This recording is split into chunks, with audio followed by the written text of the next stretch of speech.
Hi అండి, welcome two ohm food channel. అందరికీ నమస్కారం. ఈరోజు సింపుల్గా ఈజీగా మీ ఇంట్లోనే ఉండే పదార్థాలతో స్వీట్ కార్న్ సలాడ్ ఎలా చేసుకోవాలో చూపిస్తానండి. పిల్లలు కూడా ఈజీగా చేసేస్తారండి ఈ స్వీట్ కార్న్ సలాడ్ అన్నది.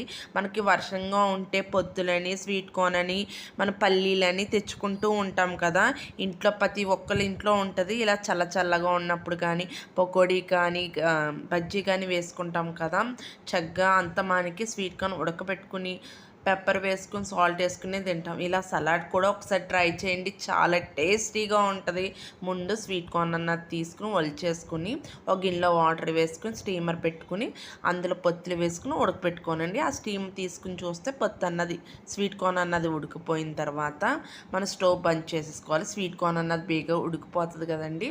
ఒక బౌల్లో ఒక స్వీట్ కార్న్ వేసేసుకుని అందులో 1/2 స్పూన్ నెయ్యి వేయాలండి. నెయ్యి వేసి బాగా కలపాలి.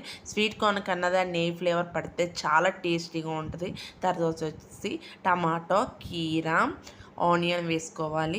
పిల్లలు క్యారెట్ అంటే అస్సలు ఇష్టపడరు కదండి. ఇలా స్వీట్ కార్న్లో క్యారెట్ తురిమేసి వేసేస్తే పిల్లలు కూడా అది ఏదో అనుకుని ఇష్టంగా తింటారండి. 1/2 స్పూన్ సాల్ట్, 1/2 స్పూన్ కారం, 1/2 స్పూన్ పెప్పర్ వేసుకుని ఒక్కసారి బాగా కలుపుకోవాలండి.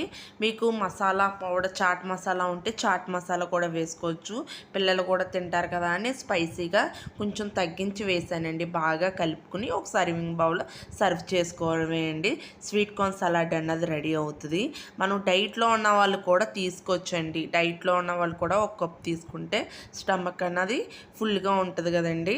నెక్స్ట్ వచ్చేసి పిల్లలు కూడా ఈవినింగ్ వచ్చిన వెంటనే స్నాక్ కూడా పెడితే స్కూల్ నుంచి వచ్చిన వెంటనే చాలా ఇంట్రెస్ట్గా తింటారండి. వావ్ అని కూడా అంటారు. ఒక్కసారి మీ ఇంట్లో ట్రై చేసి ఈ రెసిపీ ఎలా వచ్చిందన్నది నాకు కామెంట్ సెక్షన్లో చెప్పండి. ఇంకా మీకు ఏమన్నా కొత్త రెసిపీస్ కావాలంటే కూడా కామెంట్ సెక్షన్లో అడగండి. మీకోసం నేను చేసి చూపిస్తాను. ఈ వీడియో మీకు నచ్చినట్లయితే లైక్ చేయండి, షేర్ చేయండి, subscribe two ohm food channel.